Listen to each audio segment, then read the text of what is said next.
Hello పెద్దాయన బాబు, జగన్ గారి పరిపాలన ఎలా ఉంది? చాలా బాగుంది బాబు. చాలా బాగుందంటే ఏ విధంగా బాగుందో చెప్తారా ఒకసారి? అన్ని రకాలు బాగానే ఉంది బాబు. కోట బీజుతో రైస్తో సహా అన్నీ బాగానే ఉన్నాయి బాబు. ఈ నెల పెన్షన్ అందుకున్నారు మీరు? అందుకున్నా బాబు. ఎంత వచ్చింది? 3,000 రూపాయలు వచ్చాయి. ఈ 3,000 రూపాయలు ఎప్పుడన్నా ఏ గవర్నమెంట్ అన్న ఇచ్చిందా? లేదు బాబు, ఏ గవర్నమెంట్ ఇవ్వలేదు, మాకు ఇవ్వలేదు సార్. మరి అలాగే సచివాలయం వ్యవస్థ కట్టడం జరిగిందా మీ ఊళ్ళో? కట్టారండి. ఎటువంటి పనులు అవుతున్నాయి?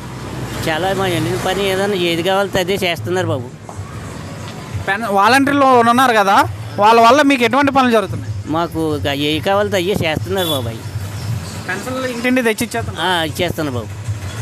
అలాగే మరి ఇప్పుడు వచ్చేసి ఆడవాళ్ళకి 18-45 సంవత్సరాలు నిన్న వారికి డబ్బులు ఇస్తున్నారు కదా, ఇస్తున్నారు బాబు. అమౌంట్ వస్తుందా మీకు? వస్తుంది. మరి అమౌంట్ రాకముందు మీ పిల్లలు ఎక్కడ చదివించారు?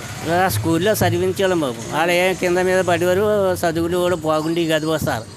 మరి ఇప్పుడు అన్నీ స్టడీ బాగుంది బాబు.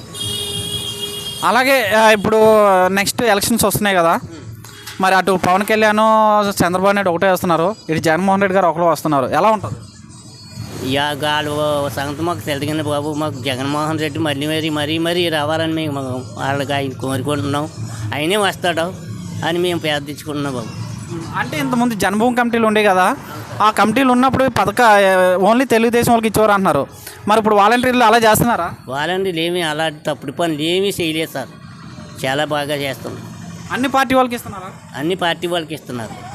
అయితే జగన్మోహన్ రెడ్డి గారు ఇప్పుడు 175 సీట్లు రావాలి, నేను ప్రజలు నమ్ముకున్నా అంటున్నారు. అవును సార్, వస్తాయి బాబు, వస్తాయి. మరీ జగన్మోహన్ రెడ్డి గారే వస్తారు. మరి జగన్ గారు రాకపోతే ఈ పథకాలు ఆగిపోతే అని తెలుసా మీకు? తెలుసు బాబు.